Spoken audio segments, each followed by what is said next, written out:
Greetings, fellow humans. I consider myself a simple lady with simple taste, with a few exceptions. One of those exceptions being macarons. I will pay a hefty $4 for a single macaron, maybe $4.50. Not to be confused with macarons. That's not right.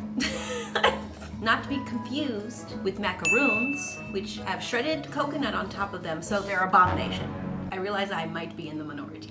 Anyway, since I love them so much, I want to make macarons myself. There's only one problem.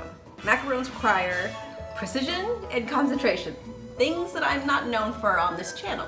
But I am determined. So I've already cleaned up all my bowls and things with lemon juice to get rid of any of the fats. There can't be anything left to chance in this one. All right, so I already got my eggs that have reached room temperature and they were chilling in the fridge for at least 24 hours. All right, so I'm gonna measure out my almond flour. I need 140 grams. Figured I'll sift it first into here.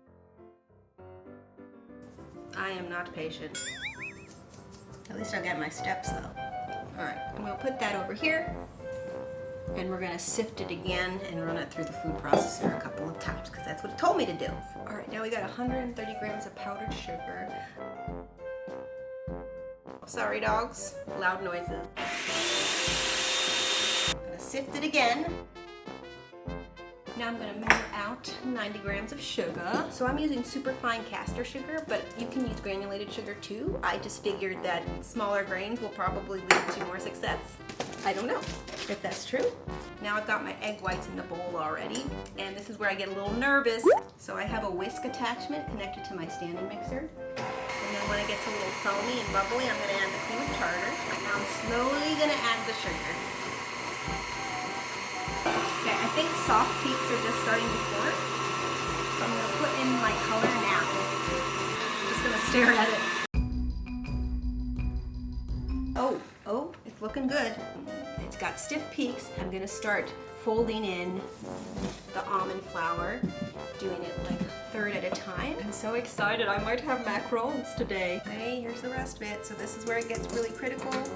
I have to stop exactly when it becomes like lava flow consistency. Whatever that means. We are very close. We are very close to the good, proper macaronage. All right, I think we're good.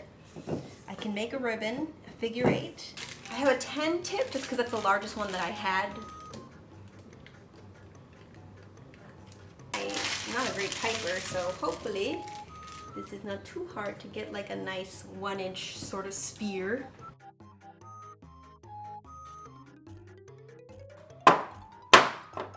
We got a couple mergers and ooh, we got a lot of mergers on that one. So that's not going to be the successful tray. This is probably going to be the better tray. And now we just have to leave them out for 30 to 60 minutes until they get pretty solid and dried out. And then we're going to put them into the oven for like 15 minutes. So they didn't turn out perfect, but I think they turned out pretty decent for first try.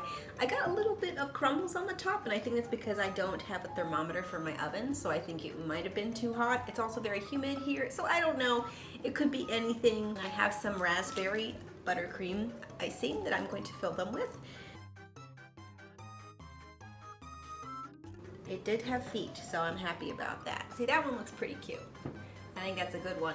I wouldn't sell these, but I would eat them. So not the worst first try, I think. I definitely things can be improved, but still edible and still tasty, and so I'm pleased. So I'm gonna do a little side profile of this macaron. Boop. So it's got feet. I think it's pretty good. I think it's pretty good. Happy miscaking!